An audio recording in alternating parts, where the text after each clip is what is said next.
Hey guys, welcome to another episode of the Vinyl Den, your channel for record collecting by record collectors. I'm Nick. I'm Ian. Today we're going to be talking about some of our favorite gateway bands. Make sure you subscribe to the channel. If you enjoy the video, hit that like button and drop a comment down below.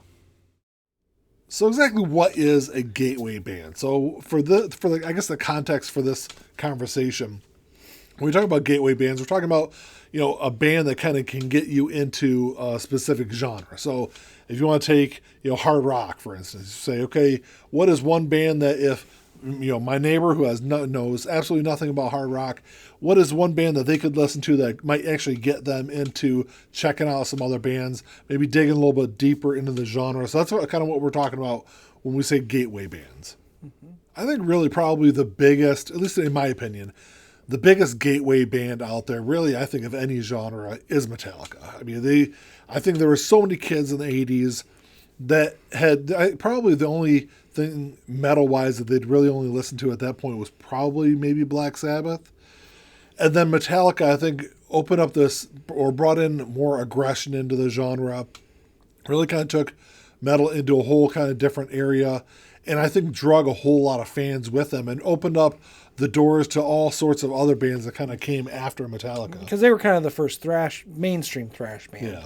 So that makes sense that they would be for you. Now, I went totally the personal route. Only bands that were gateways for me into certain genres. Oh, yeah. Well, for me, Metallica was right. really, because before it was probably Injustice for All came out, I had really never got into, I'd heard some stuff off Ride the Lightning before, but I didn't really dig into Metallica until the video for One came out. Right. And it was really at that time is when I started getting into Metallica.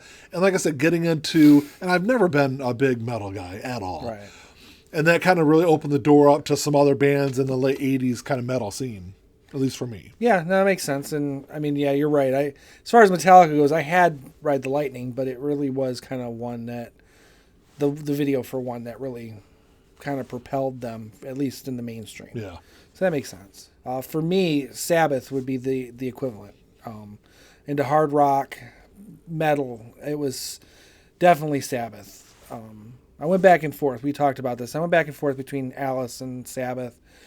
I don't know if I would have gotten into Sabbath if I wasn't an Alice Cooper fan, but I think Sabbath is where it really kind of propelled me into more of the darker, heavier hard rock. I could see that. And I think probably maybe people a little older than us, it was definitely more Metallica. I'm sorry, it was definitely more Sabbath than Metallica as far as metal goes. But for sure. Yeah. Well, I mean, Metallica probably wouldn't exist if it weren't for Black Sabbath. I mean, so they probably would, but I don't think maybe not to the same extent. Yeah, I think the sound wise would have been very different. They wouldn't have had the same appeal to a broad majority of people out there. Right. Yeah. Sabbath kind of paved the way for that darker, harder metal sound.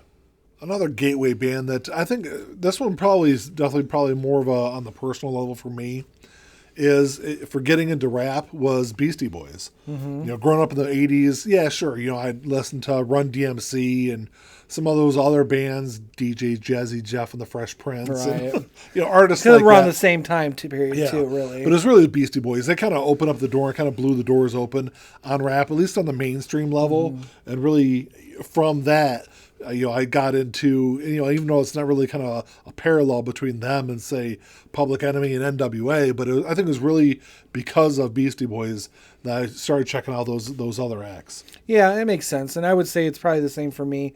Wasn't really a gateway, but for me, Beastie Boys was kind of the level of which I got into hip hop to a degree, because I'm not a hip hop guy in the same sense that you're not a metal guy. So for me, it was kind of that connection to that world. As we were talking off the camera, my stepbrother had NWA on cassette, so I was exposed to that too. But Beastie Boys was a bit more accessible to me personally, and I think it probably was to a larger percent of the population out there. For me, another one that more of a gateway type situation was Jethro Tull, because I mean, growing up, my dad was a huge Jethro Tull fan. Hence his name. Hence my name. But as a child, you don't always accept what your parents are telling you. Yeah. You need to listen to this band. Well, I don't want to listen to that band. I want to listen to Bon Jovi or, whatever, Poison. So once I did start to get into Jethro Tull and kind of was exposed to the idea of progressive rock, because I don't know if I'd classify Tull as a progressive rock band. They're a band that messed around and their rock. Early stuff definitely no. Yeah, it wasn't until like the middle part of the 70s. Yeah, 72 to like 79 was their progressive range. So, but you read all this stuff, especially when you're coming into a band that's been around since 1968, and you're now in the late 80s, early 90s. Everyone's written what they think is the ideal description of that band, and progressive rock would come up a lot. And as a result, it's of getting into Jethro Tull and loving the music so much is what kind of was that gateway into listening to bands like Emerson, Lake and Palmer, Procol Harum, Kansas. I would never have listened to those bands theoretically if it hadn't been for Jethro Tull. So Jethro Tull was definitely a big gateway band for me into the progressive rock arena. Yeah. A subgenre of rock that's a little bit different than, say, metal or progressive is ska. Mm-hmm. And I think that probably the best band to get anyone into ska is Real Big Fish. Absolutely fantastic band. They're a great band to see live. I've seen them live a couple of times, and they put on some of the best shows I've ever seen. Mm-hmm. But I think they're a great way to kind of get into that genre. They're definitely a little bit more accessible than some of the other bands out there, because a band like say Spring Heel Jack, which is another great ska band, maybe not as accessible. Real Big Fish, of course, they had a hit. Was that the basketball movie that they had the big hit in? I don't remember what track. God, I haven't seen that movie in ages, but they had some commercial success because of that movie. And was it the beer song? It might have been beer. But, so they do have some mainstream success out there that I think they can kind of base that off of. But going out there and just listening to their music, great band. Definitely like the first couple of albums, absolutely fantastic. But just a great gateway band, I think. Yeah. For me, I don't know if I ever would have appreciated punk music if I hadn't started, you getting me kind of into Green Day. I mean, Green Day was always there, but... Yeah. I think it was more like you kind of forcing the issue, making me listen to it all the time.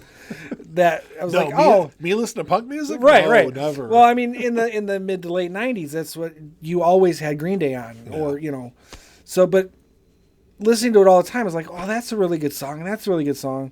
And eventually, I became a huge fan, and as a result of that, is why I can appreciate the bands like Blink-182, MXPX, and even going back to some of the older stuff like Operation Ivy, and it even helped me to have an appreciation for bands like the Addicts and the Clash. Those proto-punk bands and the Ramones, and I would never have even appreciated any of that stuff if I hadn't really had that Green Day as that kind of gateway band. And I think as far as like pop punk goes, I think Green Day probably is the quintessential gateway band for that genre. Probably for most people.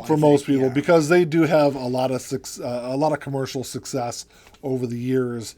I know when they signed their big record deal for when they recorded Dookie, I know they made a lot of people in the punk scene mad because they were going kind of mainstream.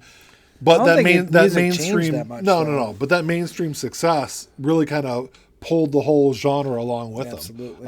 If you are a fan of that Green Day style music, go check out Suicide Machines. They're a Southeastern Michigan band. Great punk music. I definitely put them up there. Maybe I'd probably call them the most underrated punk band of the 90s. Yeah, I can see that.